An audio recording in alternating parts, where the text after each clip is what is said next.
கர்த்தருக்கு ஸ்தோத்திரம். நாள் 15, ஜனவரி 15க்கான வேத பகுதி ஆதியாகமம் 47ஆம் அதிகாரம் முதல் 50ஆம் அதிகாரம் வரை. அதிகாரம் 47.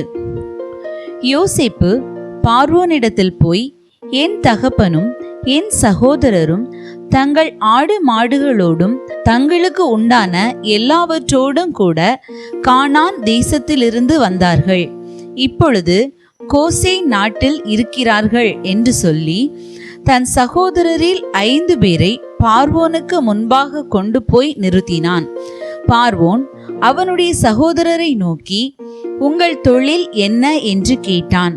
அதற்கு அவர்கள், உமது அடியாராகிய நாங்களும் எங்கள் பிதாக்களும் மந்தை மேய்க்கிறவர்கள் என்று பார்வோனிடத்தில் சொன்னதுமன்றி, கானான் தேசத்திலே பஞ்சம் கொடிதாயிருக்கிறது.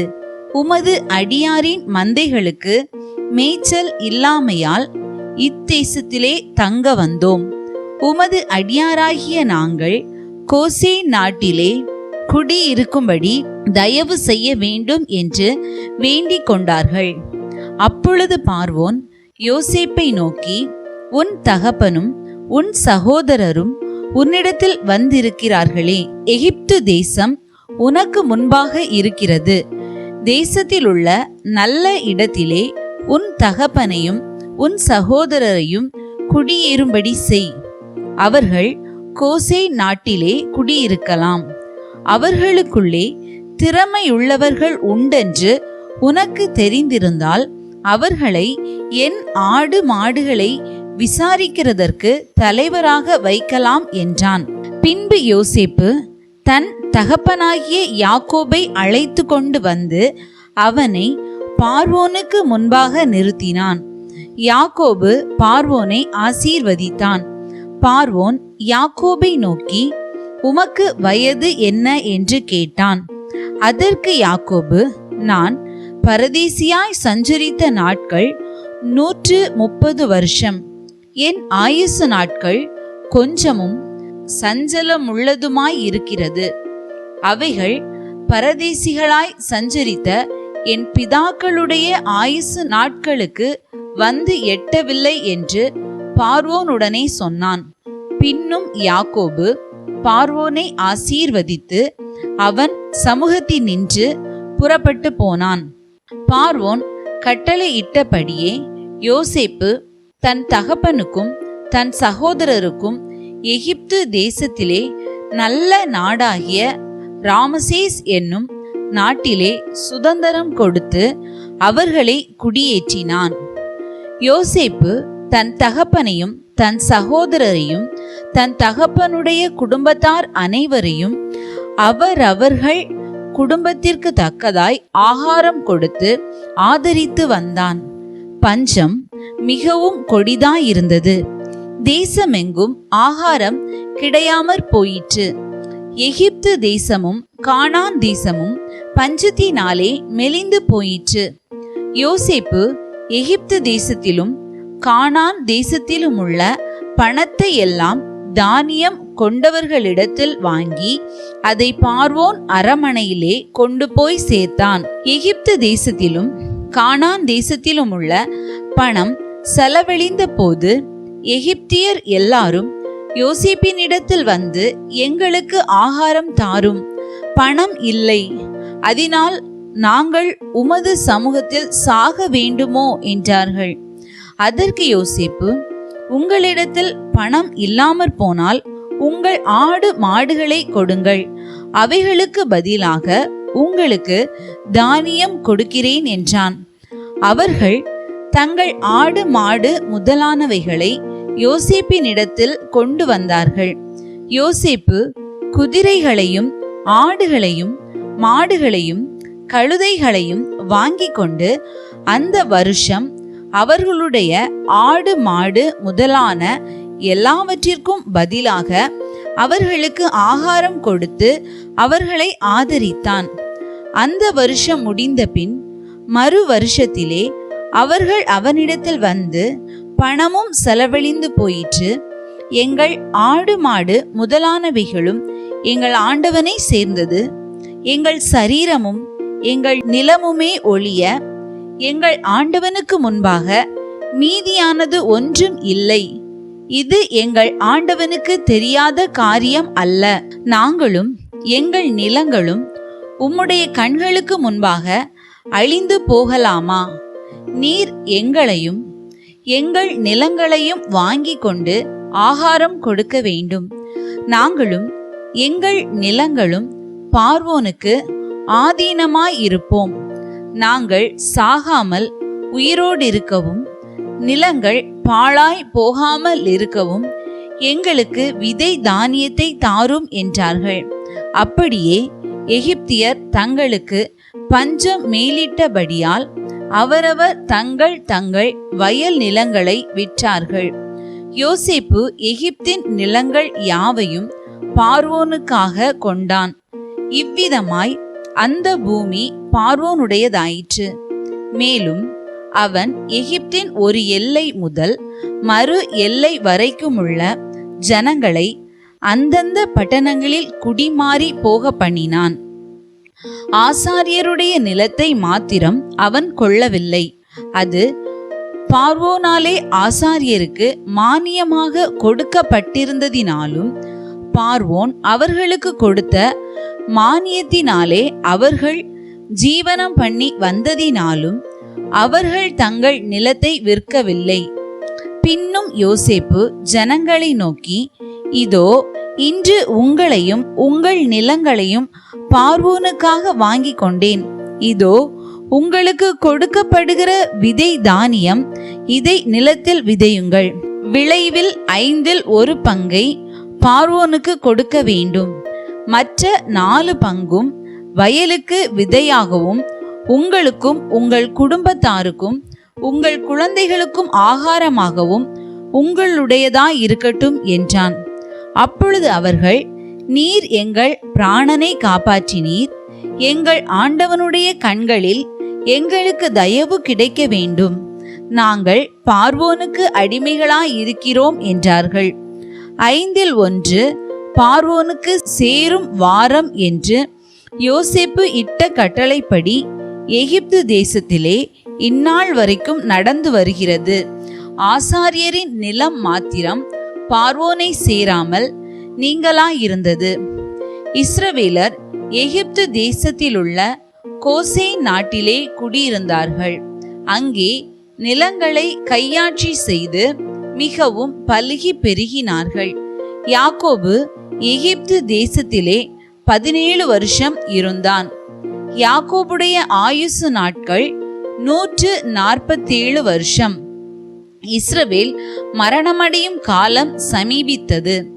அப்பொழுது அவன் தன் குமாரனாகிய யோசேப்பை வரவழைத்து அவனை நோக்கி, என்மேல் உனக்கு தயவுண்டானால் உன் கையை என் தொடையின் கீழ் வைத்து என்மேல் பட்சமும் உண்மையும் உள்ளவனாயிரு. என்னை எகிப்திலே அடக்கம் பண்ணாதிருப்பாயாக. நான் என் பிதாக்களோடே படுத்து கொள்ள வேண்டும்.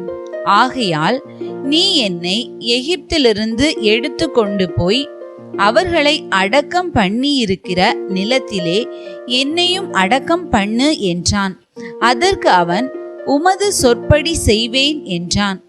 அப்பொழுது அவன், எனக்கு ஆணையிட்டு கொடு என்றான். அவனுக்கு ஆணையிட்டு கொடுத்தான். அப்பொழுது இஸ்ரவேல் கட்டிலின் தலை மாட்டிலே சாய்ந்து தொழுது கொண்டான். அதிகாரம் 48. அதற்கு பின்பு, உம்முடைய தகப்பனாருக்கு வருத்தமாய் இருக்கிறது என்று யோசேப்புக்கு சொல்லப்பட்டது. அப்பொழுது அவன் தன் 2 குமாரராகிய மனாசேயையும் எப்பிராயீமையும் தன்னோடே கூட கொண்டு போனான். இதோ, உம்முடைய குமாரனாகிய யோசேப்பு உம்மிடத்தில் வந்திருக்கிறார் என்று யாக்கோபுக்கு அறிவிக்கப்பட்டது. அப்பொழுது இஸ்ரவேல் தன்னை திடப்படுத்தி கொண்டு கட்டிலின் மேல் உட்கார்ந்தான். யாக்கோபு யோசேப்பை நோக்கி, சர்வ வல்லமையுள்ள தேவன் கானான் தேசத்திலுள்ள லூஸ் என்னும் இடத்தில் எனக்கு தரிசனமாகி என்னை ஆசீர்வதித்து, நான் உன்னை பலுகவும் பெருகவும் பண்ணி உன்னை பல ஜனக்கூட்டமாக்கி உனக்கு பின்வரும் உன் சந்ததிக்கு இந்த தேசத்தை நித்திய சுதந்திரமாக கொடுப்பேன் என்று என்னோடே சொன்னார். நான் உன்னிடத்தில் எகிப்துக்கு வரும் முன்னே உனக்கு எகிப்து தேசத்தில் பிறந்த உன் 2 குமாரரும் என்னுடைய குமாரர். ரூபன், சிமியோன் என்பவர்களைப் போல எப்பிராயீமும் மனாசேயும் என்னுடையவர்கள். இவர்களுக்கு பின் நீ பெறும் பிள்ளைகள் உன்னுடையவர்கள். அவர்கள் தங்கள் தங்கள் சகோதரருடைய பேரால் அழைக்கப்பட்டு அவர்களுக்குரிய சுதந்திரத்தில் பங்கு பெறுவார்கள். நான் பதானை விட்டு வருகையில் கானான் தேசத்தில் எப்பிராத்தாவுக்கு கொஞ்சம் தூரம் இருக்கும்போது வழியிலே ராகேல் என் அண்டையில் மரணமடைந்தாள். அவளை அங்கே பெத்லஹேம் என்னும் எப்பிராத்தா ஊருக்கு போகிற வழியிலே அடக்கம் பண்ணினேன் என்றான். இஸ்ரவேல் யோசேப்பின் குமாரரை பார்த்து, இவர்கள் யார் என்று கேட்டான். யோசேப்பு தன் தகப்பனை நோக்கி, இவர்கள் இவ்விடத்தில் தேவன் எனக்கு அருளின குமாரர் என்றான். அப்பொழுது அவன், நான் அவர்களை ஆசீர்வதிக்கும்படி அவர்களை என் கிட்ட கொண்டு வா என்றான். முதிர் வயதினால் இஸ்ரவேலின் கண்கள் மங்கலாயிருந்தபடியால் அவன் நன்றாய் பார்க்க கூடாதிருந்தது. அவர்களை அவன் அண்டையிலே சேர பண்ணினான். அப்பொழுது அவன் அவர்களை முத்தம் செய்து அணைத்து கொண்டான். இஸ்ரவேல் யோசேப்பை நோக்கி, உன் முகத்தை காண்பேன் என்று நான் நினைக்கவில்லை. ஆனாலும் இதோ உன் சந்ததியையும் காணும்படி தேவன் எனக்கு அருள் செய்தார் என்றான். அப்பொழுது அவனுடைய முழங்கால்கள் நடுவே இருந்த பிள்ளைகளை யோசேப்பு பின்னிட பண்ணி அவனுடைய முகத்துக்கு முன்பாக தரை மட்டும் குனிந்து வணங்கினான். பின்பு யோசேப்பு அவ்விருவரையும் கொண்டு வந்து எப்பிராயிமை தன் வலது கையினாலே இஸ்ரவேலின் இடது கைக்கு நேராகவும் மனாசேயை தன் இடது கையினாலே இஸ்ரவேலின் வலது கைக்கு நேராகவும் விட்டான். அப்பொழுது இஸ்ரவேல் மனமறிய தன் வலது கையை நீட்டி இளையவனாகிய எப்பிராயீமுடைய தலையின் மேலும் மனாசே மூத்தவனாயிருந்தும் தன் இடது கையை மனாசேயுடைய தலையின் மேலும் வைத்தான். அவன் யோசேப்பை ஆசீர்வதித்து, என் பிதாக்களாகிய ஆபிரகாமும் ஈசாக்கும் வழிபட்டு வணங்கிய தேவனும் நான் பிறந்த நாள் முதல் இந்நாள் வரைக்கும் என்னை ஆதரித்து வந்த தேவனும் எல்லா தீமைக்கும் நீங்களாக்கி என்னை மீட்ட தூதனுமானவர் இந்த பிள்ளைகளை ஆசீர்வதிப்பாராக. என் பேரும் என் பிதாக்களாகிய ஆபிரகாம் ஈசாக்கு என்பவர்களின் பேரும் இவர்களுக்கு இடப்பட கடவது. பூமியில் இவர்கள் மிகுதியாய் பெருக கடவர்கள் என்றான்.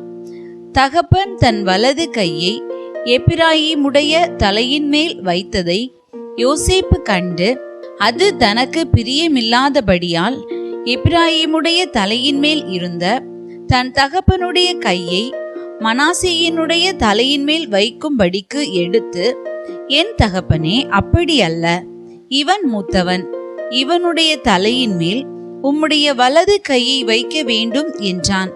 அவன் தகப்பனோ தடுத்து, அது எனக்கு தெரியும், என் மகனே, எனக்கு தெரியும். இவனும் ஒரு ஜன கூட்டமாவான், இவனும் பெருகுவான். இவனுடைய தம்பியோ இவனிலும் அதிகமாய் பெருகுவான். அவனுடைய சந்ததியார் திரளான ஜனங்கள் ஆவார்கள் என்றான். இவ்விதமாக அவன் அன்றைய தினம் அவர்களை ஆசீர்வதித்து, தேவன் உன்னை எப்பிராயிமை போலவும் மனாசேயை போலவும் ஆக்குவாராக என்று இஸ்ரவேலர் உன்னை முன்னிட்டு வாழ்த்துவார்கள் என்று சொல்லி எப்பிராயிமை மனாசேக்கு முன்னே வைத்தான். பின்பு இஸ்ரவேல் யோசேப்பை நோக்கி, இதோ நான் மரணமடைய போகிறேன், தேவன் உங்களோடே இருப்பார், அவர் உங்கள் பிதாக்களின் தேசத்துக்கு உங்களை திரும்பவும் போக பண்ணுவார் என்றும், உன் சகோதரருக்கு கொடுத்ததை பார்க்கிலும் நான் என் பட்டயத்தாலும் என் வில்லினாலும் எமோரியர் கையிலிருந்து சம்பாதித்த ஒரு நிலத்தை உனக்கு அதிகமான பங்காக கொடுத்தேன் என்றும் சொன்னான். அதிகாரம் 49. யாக்கோபு தன் குமாரரை அழைத்து, நீங்கள் கூடி வாருங்கள், கடைசி நாட்களில் உங்களுக்கு நேரிடும் காரியங்களை அறிவிப்பேன். யாக்கோபின் குமாரரே, கூடி வந்து கேளுங்கள், உங்கள் தகப்பனாகிய இஸ்ரவேலுக்கு செவி கொடுங்கள். ரூபனே, நீ என் சேஷ்டபுத்திரன், நீ என் சத்துவமும் என் முதற் பலனுமானவன். நீ மேன்மையில் பிரதானமும் வல்லமையில் விசேஷமுமானவன். தண்ணீரைப் போல தளம்பினவனே, நீ மேன்மை அடைய மாட்டாய். உன் தகப்பனுடைய மஞ்சத்தின் மேல் ஏறினாய், நீ அதை தீட்டுப்படுத்தினாய். என் படுக்கையின் மேல் ஏறினானே. சிமியோனும் லேவியும் ஏக சகோதரர், அவர்களுடைய பட்டயங்கள் கொடுமையின் கருவிகள். என் ஆத்துமாவே, அவர்களுடைய இரகசிய ஆலோசனைக்கு உடன்படாதே. என் மேன்மையே, அவர்கள் கூட்டத்தில் நீ சேராதே. அவர்கள் தங்கள் கோபத்தினாலே ஒரு புருஷனை கொன்று தங்கள் அகங்காரத்தினாலே அரண்களை நிர்மூலமாக்கினார்களே. உக்கிரமான அவர்கள் கோபமும் கொடுமையான அவர்கள் மூர்க்கமும் சபிக்கப்பட கடவது. யாக்கோபிலே அவர்களை பிரியவும் இஸ்ரவேலிலே அவர்களை சிதறவும் பண்ணுவேன். யூதாவே, சகோதரரால் புகழப்படுபவன் நீயே. உன் கரம் உன் சத்துருக்களுடைய பிடரியின் மேல் இருக்கும். உன் தகப்பனுடைய புத்திரர் உன் முன் பணிவார்கள். யூதா பாலசிங்கம், நீ இரை கவர்ந்து கொண்டு ஏறி போனாய். என் மகனே, சிங்கம் போலும் கிளச்சிங்கம் போலும் மடங்கி படுத்தான். அவனை எழுப்புகிறவன் யார்? சமாதான கர்த்தர் வருமளவும் செங்கோல் யூதாவை விட்டு நீங்குவதும் இல்லை. நியாய பிரமாணிகன் அவன் பாதங்களை விட்டு ஒளிவதும் இல்லை. ஜனங்கள் அவரிடத்தில் சேருவார்கள். அவன் தன் கழுதை குட்டியை திராட்சை செடியிலும் தன் கோழிகை கழுதையின் குட்டியை நற்குல திராட்சை செடியிலும் கட்டுவான். திராட்சை ரசத்திலே தன் வஸ்திரத்தையும் திராட்சை பழங்களின் இரத்தத்திலே தன் அங்கியையும் தோய்ப்பான். அவன் கண்கள் திராட்சை ரசத்தினால் சிவப்பாயும் அவன் பற்கள் பாலினால் வெண்மையாயும் இருக்கும். செபுலோன் கடல் துறை அருகே குடியிருப்பான். அவன் கப்பல் துறைமுகமாய் இருப்பான். அவன் எல்லை சீதோன் வரைக்கும் இருக்கும். இசக்கார் 2 பொதியின் நடுவே படுத்து கொண்டிருக்கிற பலத்த கழுதை. அவன் இளைப்பாறுதல் நல்லது என்றும் நாடு வசதியானது என்றும் கண்டு சுமக்கிறதற்கு தன் தோளை சாய்த்து பகுதி கட்டுகிறவனானான். தான் இஸ்ரவேல் கோத்திரங்களில் ஒரு கோத்திரமாகி தன் ஜனத்தை நியாயம் விசாரிப்பான். தான் குதிரையின் மேல் ஏறி இருக்கிறவன் மல்லாந்து விழும்படியாய் அதன் குதிகாலை கடிக்கிறதற்கு வழியில் கிடக்கிற சர்ப்பத்தை போலவும் பாதையில் இருக்கிற விரியனை போலவும் இருப்பான். கர்த்தாவே, உம்முடைய இரட்சிப்புக்கு காத்திருக்கிறேன். காத் என்பவன் மேல் இராணுவ கூட்டம் பாய்ந்து விழும். அவனோ முடிவிலே அதின்மேல் பாய்ந்து விழுவான். ஆசேருடைய ஆகாரம் கொழுமையாயிருக்கும். ராஜாக்களுக்கு வேண்டிய ருசி வர்க்கங்களை அவன் தருவான். நப்தலி விடுதலை பெற்ற பெண்மான் இன்பமான வசனங்களை வசனிப்பான். யோசேப்பு கனி தரும் செடி. அவன் நீரூற்றண்டையிலுள்ள கனி தரும் செடி. அதின் கொடிகள் சுவரின் மேல் படரும்.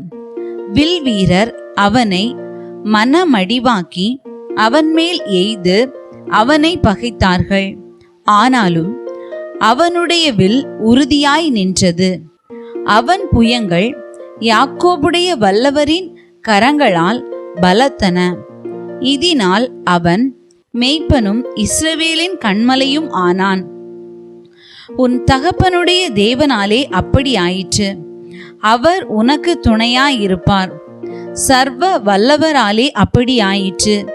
அவர் உயர வானத்திலிருந்து உண்டாகும் ஆசீர்வாதங்களினாலும் கீழே ஆழத்தில் உண்டாகும் ஆசீர்வாதங்களினாலும் ஸ்தனங்களுக்கும் கர்ப்பங்களுக்கும் உரிய ஆசீர்வாதங்களினாலும் உன்னை ஆசீர்வதிப்பார். உன் தகப்பனுடைய ஆசீர்வாதங்கள் என் பிதாக்களுடைய ஆசீர்வாதங்களுக்கு மேற்பட்டதாயிருந்து நித்திய பர்வதங்களின் முடிவு மட்டும் எட்டுகின்றன.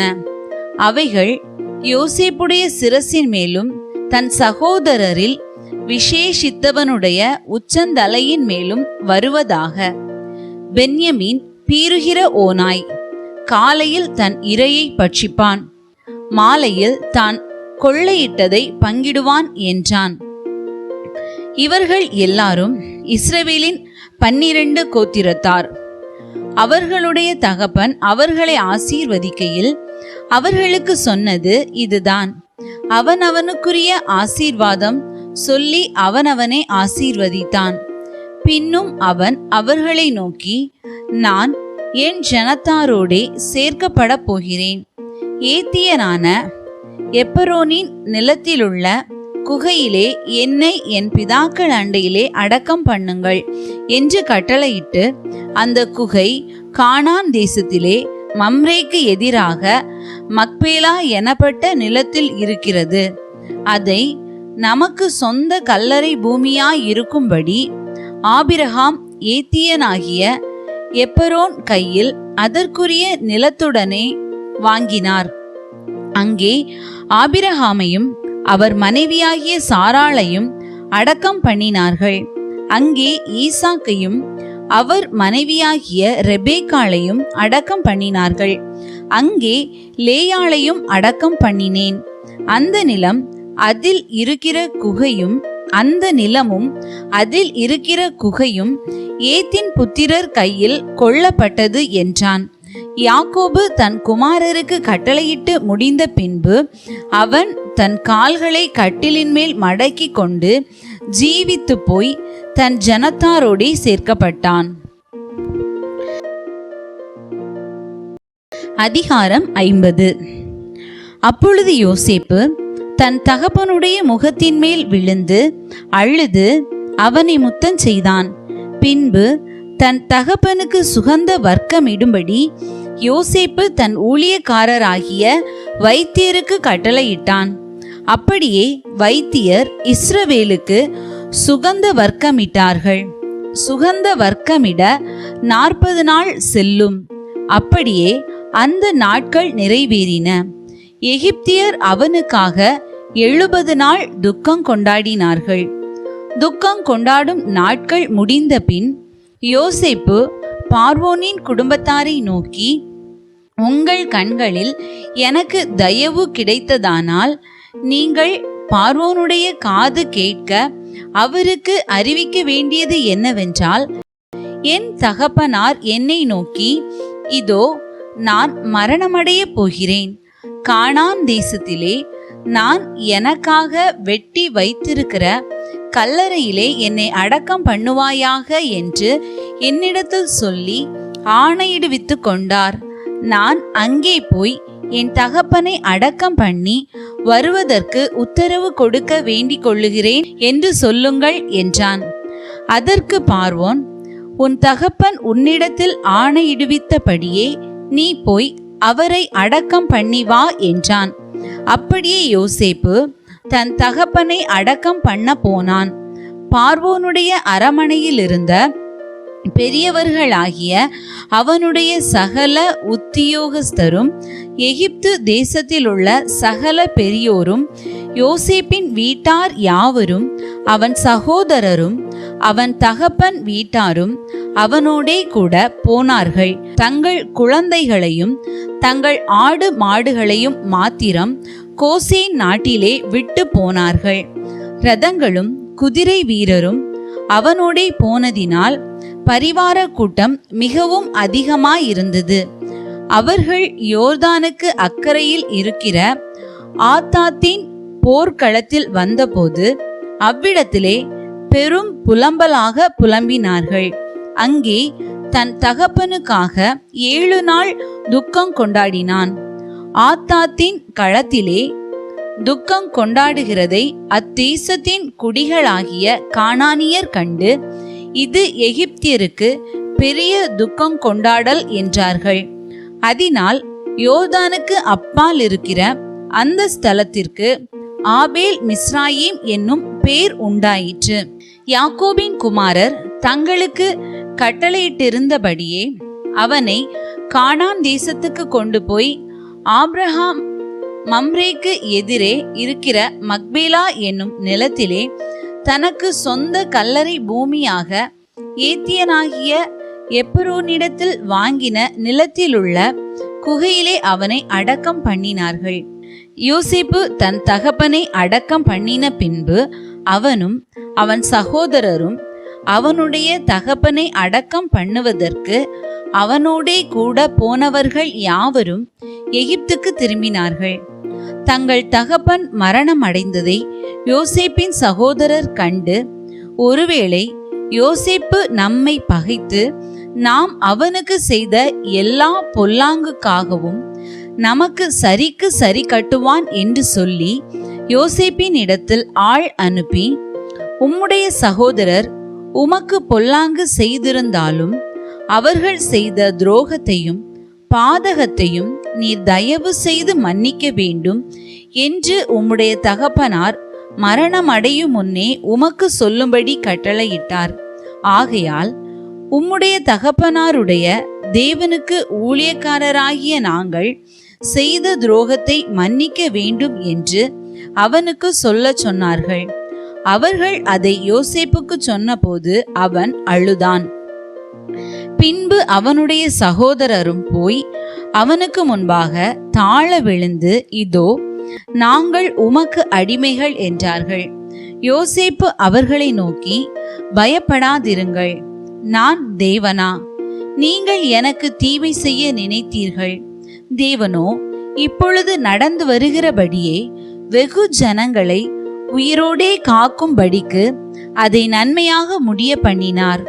ஆதலால் பயப்படாதிருங்கள், நான் உங்களையும் உங்கள் குழந்தைகளையும் பராமரிப்பேன் என்று அவர்களுக்கு ஆறுதல் சொல்லி அவர்களோடே பட்சமாய் பேசினான். யோசேப்பும் அவன் தகப்பன் குடும்பத்தாரும் எகிப்திலே குடியிருந்தார்கள். யோசேப்பு 110 வருஷம் உயிரோடு இருந்தான். யோசேப்பு எப்ராயிமுக்கு பிறந்த 3ஆம் தலைமுறை பிள்ளைகளையும் கண்டான். மனாசேயின் குமாரனாகிய மாகீரின் பிள்ளைகளும் யோசேப்பின் மடியில் வளர்க்கப்பட்டார்கள். யோசேப்பு தன் சகோதரரை நோக்கி, நான் மரணமடைய போகிறேன், ஆனாலும் தேவன் உங்களை நிச்சயமாய் சந்தித்து நீங்கள் இந்த தேசத்தை விட்டு தாம் ஆபிரகாமுக்கும் ஈசாக்குக்கும் யாக்கோபுக்கும் ஆணையிட்டு கொடுத்திருக்கிற தேசத்துக்கு போக பண்ணுவார் என்று சொன்னதுமன்றி, தேவன் உங்களை சந்திக்கும் போது என் எலும்புகளை இவ்விடத்திலிருந்து கொண்டு போவீர்களாக என்றும் சொல்லி யோசேப்பு இஸ்ரவேல் புத்திரரிடத்தில் ஆணையிடுவித்து கொண்டான். யோசேப்பு 110 வயதுள்ளவனாய் மரித்தான். அவனுக்கு சுகந்த வர்க்கமிட்டு எகிப்து தேசத்தில் அவனை ஒரு பெட்டியிலே வைத்தார்கள். இன்றைய நாளுக்கான வேத பகுதி வாசித்து முடிந்தாயிற்று. தேவனுக்கே மகிமை உண்டாவதாக. இன்றைய வேத பகுதியிலிருந்து ஒரு கேள்வி. யோசேப்பு எந்த இடத்தில் பெரும் புலம்பலாக புலம்பி எத்தனை நாள் துக்கம் கொண்டாடினார்கள்? இன்றைய நாளுக்கான வாக்கு தத்தம் சங்கீதம் 17:8. கண்மணியை போல என்னை காத்தரலும். இந்த வாக்கு தத்தத்தின்படி ஏசப்பா நம்மள கண்மணி போல பாதுகாத்து கொள்வாங்க. ஜெபிக்கலாமா? அன்புள்ள ஏசப்பா, இந்த நாளை தந்ததுக்காய் நன்றி. இந்த வாக்கு தத்தத்தின்படி எங்களை கண்மணி போல பாதுகாத்து கொள்ளுங்க. இயேசுவின் மூலம் ஜெபம் கேட்கும் ஜீவனுள்ள நல்ல பிதாவே, ஆமென்.